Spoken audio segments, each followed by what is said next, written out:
Hello বন্ধুরা, আবার চলেছে একটা নতুন ভিডিও নিয়ে। আজকে বানাচ্ছি মিক্স ভেজ পনির। আমার ছেলে পনির খেতে খুব ভালোবাসে, তাই একটা বানিয়ে নিয়েছি রেসিপি। তেল দিয়ে দিচ্ছি, তেল দিয়ে পনিরগুলোকে সব ভেজে নেবো ভালো করে। এতে পরিমাণ মতো নুন আর হলুদ দিয়ে দেবো, লঙ্কা গুঁড়ো দিয়ে দেবো, দিয়ে ভালো করে ভেজে নেবো। পনিরটাকে আরেকটু হেলদি করার জন্য আমি এর সাথে অনেকগুলো ভেজিটেবলস দিয়েছি। আপনারা যেমন ভালো লাগে তেমন দেবো। পনিরটা ভাজা হয়ে গেছে, আবার একটা প্লেটে নামিয়ে নিচ্ছি। এইতে আমি ফুলকপি ফ্রাই করে নেব। নুন হলুদ দিয়ে এটা একটু চাপা দিচ্ছি, একটু তাড়াতাড়ি সফট হয়ে যাবে। ফুলকপি নাড়া হয়ে গেছে, এবার তেল দিয়ে দিচ্ছি। এতে গাজর দিয়ে দিয়ে এটাকে ভালো করে নেড়ে নেব। মটর দিয়ে দিচ্ছি এটির সাথে। শীতকালে অনেক রকম সবজি খাওয়ার কি মজা। চাপা দিয়ে একটু সফট করে নিচ্ছি। চাপা দিয়ে রান্না করে তাড়াতাড়ি রান্নাটা হয়ে যায় আর ভালো সফট হয়ে যায় সবজিগুলো।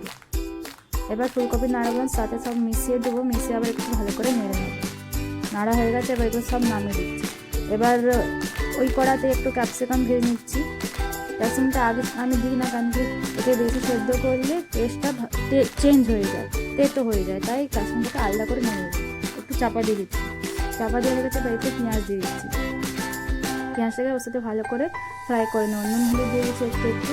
হয়ে গেছে, এবার নামিয়ে নেব। এবার তেল দিচ্ছি, একটা গ্রেভি বানানোর জন্য একটা মশলা তৈরি করে নেবো। আমি তেজপাতা দিচ্ছি এতে, আর গোটা গরম মশলা দিব, লবঙ্গ, দারচিনি আর এলাচ, জিরা দিয়ে দিয়েছি।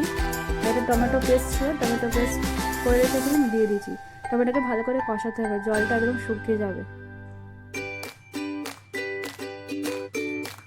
দেখুন ভালো করে শুকিয়ে গেছে। আমি কটা মশলা দিয়ে দিয়েছি ওইতে, যেমন লঙ্কা গুঁড়ো, হলুদ, ধনা গুঁড়ো, জিরে গুঁড়ো, এগুলো তবে আদার পেস্ট দিয়ে দিয়েছি। দিয়ে এটাকে ভালো করে কষাতে হবে। দেখুন হয়ে গেছে। এটা হচ্ছে চারমগজ, কাজু আর পোস্ত বাটা, ওর পেস্টটা বানিয়ে রেখেছিলাম। এটা দিয়ে ভালো করে কষিয়ে নেব। তেলটা ছেড়ে যাবে তখন বাটি ধোয়া জলটা দিয়ে দেবো, মশলা বাটি ধোয়া। ভালো করে হয়ে গেছে, ভালো করে নিয়ে নিচ্ছে। এবার সবজিগুলো সব দিয়ে এর সাথে ভালো করে সেদ্ধ করে নিতে হবে। মশলাগুলোর সাথে একটু নেড়ে নিচ্ছি, কষিয়ে দিচ্ছি ভালো করে সবজিটাকে। এবার পরিমাণ মতো জল দিয়ে দেবো। জল দিয়ে এটাকে ভালো করে চাপা দিয়ে নেড়ে নেবো। চিনি দিয়ে দিচ্ছি আর পরিমাণ মতো একটু নুন দিয়ে দিচ্ছি। আমার একটু কম লাগছিলো তাই দিয়ে দিলাম, আপনারা টেস্ট করে দেবেন। সেদ্ধ হয়ে গেছে, এবার ক্যাপসিকাম আর পেঁয়াজটা লাস্টে দিয়ে দিচ্ছি।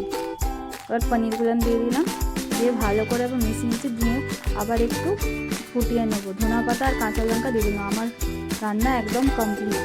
লাস্টে টেস্টের জন্য দেবো কাসুরি মেথি, এটা দিলে খুব ভালো লাগে। দেখুন রান্নাটা অলমোস্ট কমপ্লিট। আমার এরকম রান্না আরও দেখার জন্য আমার চ্যানেলকে সাবস্ক্রাইব করবেন, লাইক করবেন, ভালো লাগলে সাথে থাকবেন। বা আবার দেখাচ্ছে পরে ভিডিওতে।